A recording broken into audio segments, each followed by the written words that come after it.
Hey everybody, Kratos Lucina here. Today we're driving the VFM Mk.5. The VFM Mk.5 is, outside of some cosmetic and internal technology changes, it's an M8 Buford. It was literally Vickers borrowed the uh, the armored gun system like platform from FMC, which was the M8 Buford, put in a British tech package and made some minor cosmetic changes. And they wanted to put this thing on the export market. The problem was this thing came exactly at the same time as the collapse of the Soviet Union. And at that point, the market suddenly became completely flooded with Russian hardware. Between Russian light vehicles and a lot of, light armor platforms and stuff like that.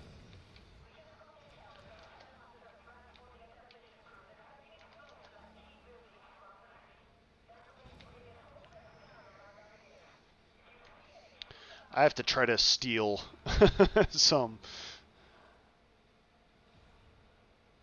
Why is that thing staring at me? I don't like that.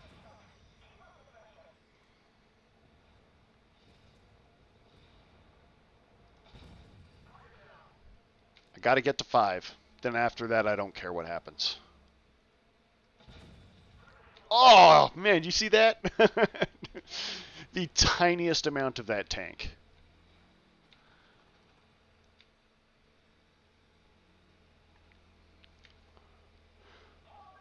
Really? That's the officer?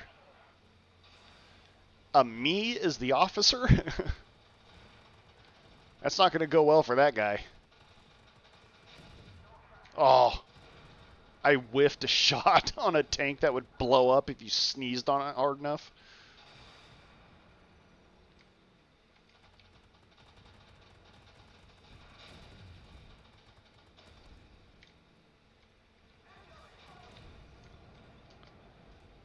Ooh, not good. Oh, alright.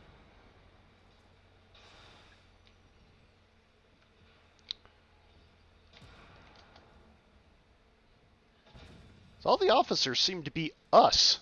This is very strange.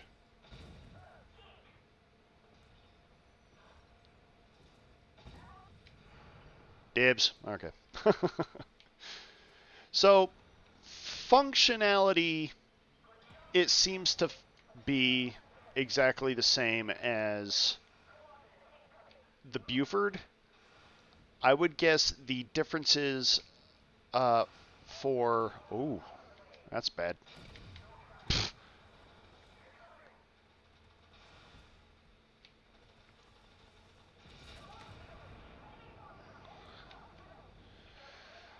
It seems to, suffer all the same problems, but in a more British way. So lots of expensive tech at really no benefit, and that kind of comes in line with the whole collapse of the Soviet Union because they wanted an absolute premium for this monster, on the private market, and there was no way anybody was going to pay that.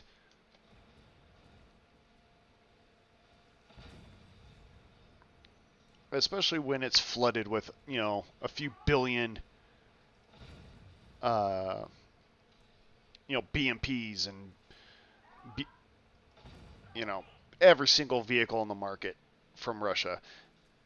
And then they're probably had like a stupid high price tag for this thing. They're probably like, oh, you get $20 million for this thing. And that just absolutely was not going to fly. And so there was zero interest on the market for this. And, the M8 suffered the same fate. There really was no market for it. Now, strangely, because the adoption of the M10 Booker, there seems to be renewed interest in, uh, light armor platforms or light tank platforms, which kind of makes sense. If you can build basically a budget tank, because missiles are a thing now and they're quite ubiquitous, why waste effort on a full powered armored vehicle that's just going to get, demolished by, uh, oops, swing and a miss on that one. Why waste money, hundreds of millions of dollars on a single unit that's going to get demolished by a $60,000 missile when you can build a ton of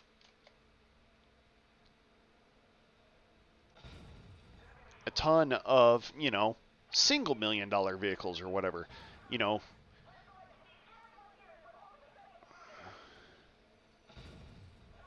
Le boop.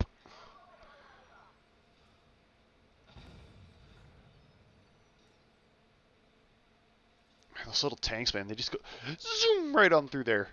But then they always seem to come back and then try to, they come back from out there, drive through here, and back up the mountain. And I have no idea why. Is that a sniper up there?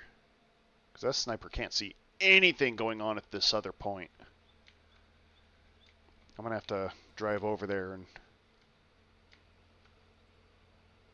Oh, it's a mortarman, that's why.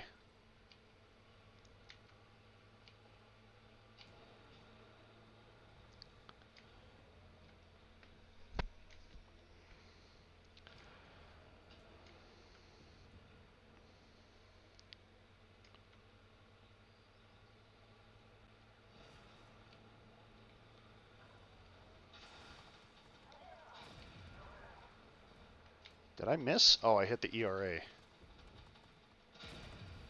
There we go. Slap you around a little bit. Can you not? Whatever is coming in, it's going to come from there, or it's going to come off the top of that mountain and come bouncing down the side of it. Probably run over the mortarman. Oh, that 287 is going to get... Oh, what the... Oh.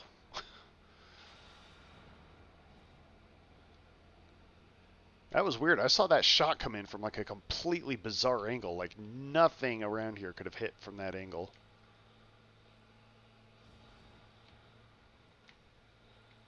Oh, that BMP is probably the last thing. Yep. So, functionally, basically the same as the M8 Buford, at a much higher price tag. And I'm sure the British did, aside from all their bizarre tech packages, they probably, installed like a tea cooker and,